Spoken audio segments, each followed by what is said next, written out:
자 왜 구속하여 주는지 난 알 수 없도다. 왜 내게 굳센 믿음과 또 복음 주셔서 내 맘이 항상 편한지 난 알 수 없도다.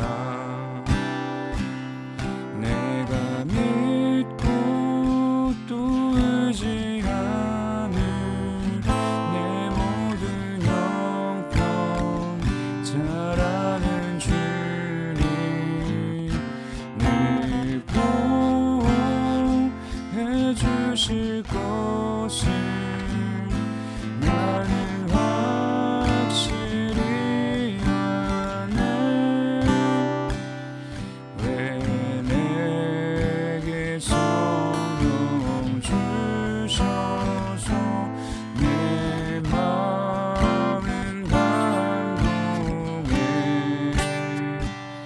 주 예수 믿게 하는지 난 알 수 없도다.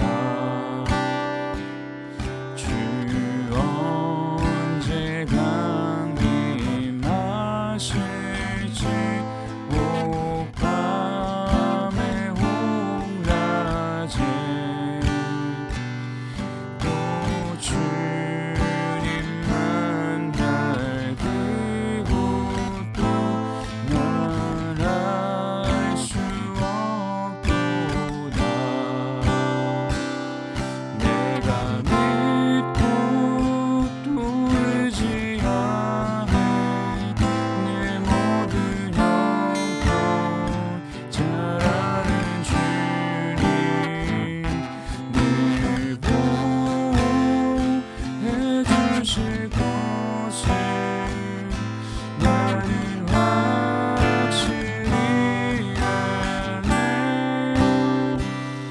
내가 믿고 또 의지하는 내 모든 형편 잘 아는 주님 늘 보호해 주실 것을 나는 확실히 아네.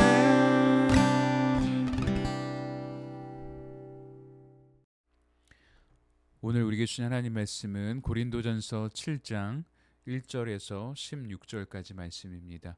고린도전서 7장 1절에서 16절. 너희가 쓴 문제에 대하여 말하면 남자가 여자를 가까이 아니함이 좋으나 음행을 피하기 위하여 남자마다 자기 아내를 두고 여자마다 자기 남편을 두라. 남편은 그 아내에 대한 의무를 다하고 아내도 그 남편에게 그렇게 할지라. 아내는 자기 몸을 주장하지 못하고 오직 그 남편이 하며 남편도 그와 같이 자기 몸을 주장하지 못하고 오직 그 아내가 하나니 서로 분방하지 말라. 다만 기도할 틈을 얻기 위하여 합의상 얼마 동안은 하되 다시 합하라. 이는 너희가 절제 못함으로 말미암아 사탄이 너희를 시험하지 못하게 하려 함이라. 그러나 내가 이 말을 함은 허락이요 명령은 아니니라. 나는 모든 사람이 나와 같기를 원하노라.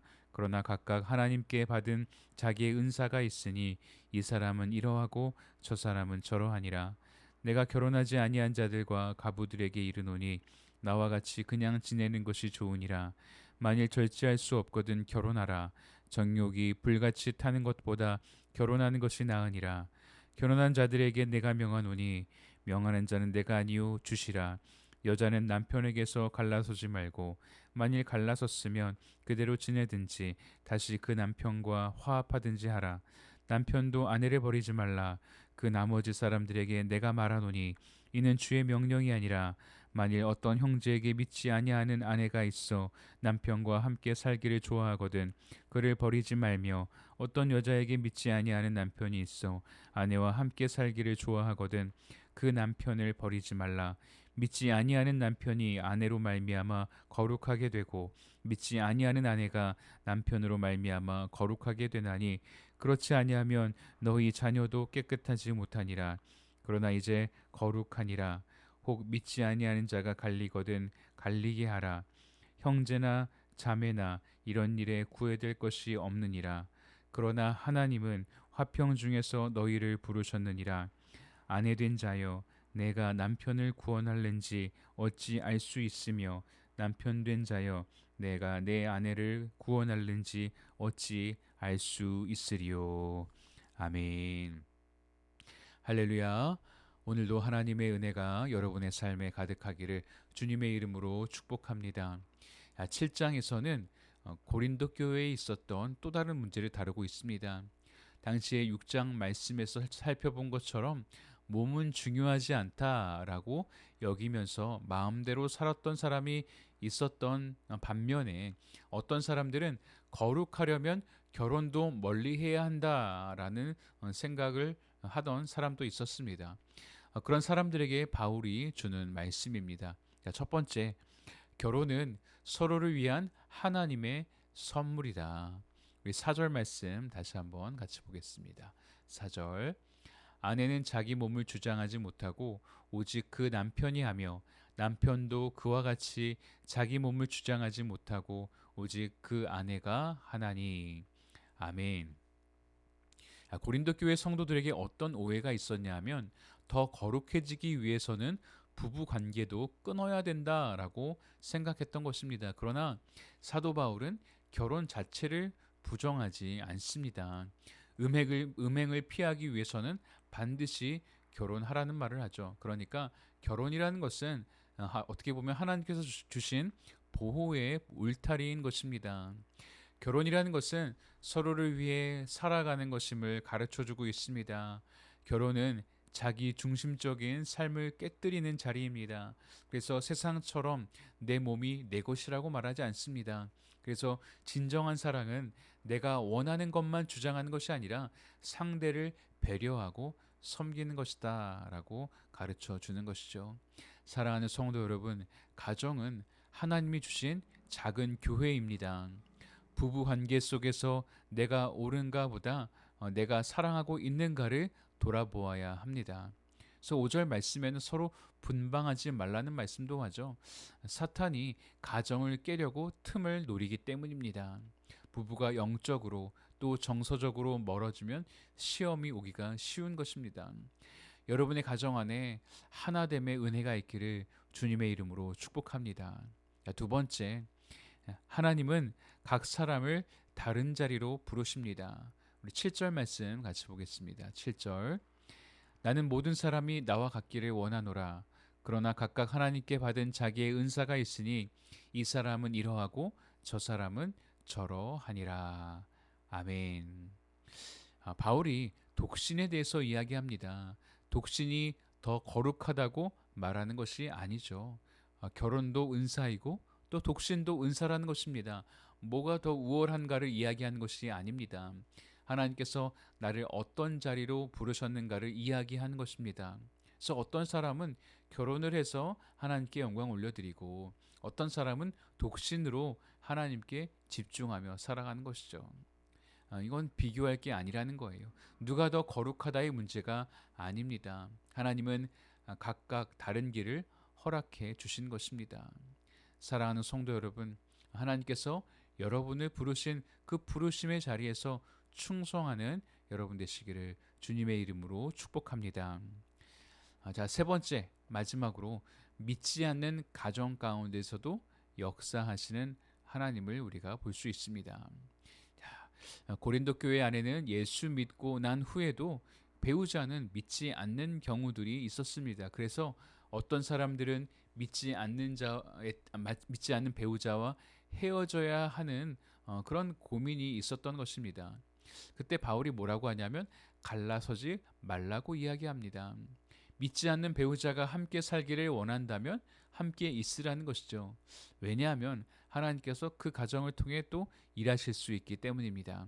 우리 14절 말씀 볼까요? 14절. 믿지 아니하는 남편이 아내로 말미암아 거룩하게 되고 믿지 아니하는 아내가 남편으로 말미암아 거룩하게 되나니 그렇지 아니하면 너희 자녀도 깨끗하지 못하니라. 그러나 이제 거룩하니라. 아멘. 믿는 성도 한 사람 때문에 그 가정 안에 하나님의 은혜의 통로가 열린다라는 것이죠. 한 사람의 기도, 믿음, 또 거룩한 삶을 통해 하나님께서 역사하시는 것입니다. 혹시 여러분의 가정 가운데 믿지 않는 식구들이 있습니까? 남편, 아내, 자녀, 또 형제들 포기하지 마십시오. 그들을 향한 기도를 포기하지 않으시면 하나님도 포기하지 않으십니다. 말보다 삶으로, 정죄보다 사랑으로, 다툼보다 기도로 믿지 않는 가정이 하나님의 천국 가정 되는 놀라운 역사가 일어나게 되기를 주님의 이름으로 축원합니다. 우리 같이 기도하겠습니다. 하나님 아버지 감사합니다. 우리에게 가정을 허락해 주셔서 감사합니다. 허락하신 가정을 하나님의 사랑으로 잘 지켜내게 하여 주시고 특별히 믿지 않는 가족들이 있다면 나를 통해서 온 집안이 구원을 얻는 기적이 일어나게 하여 주시옵소서. 감사드리며 예수님의 이름으로 기도하옵나이다. 아멘.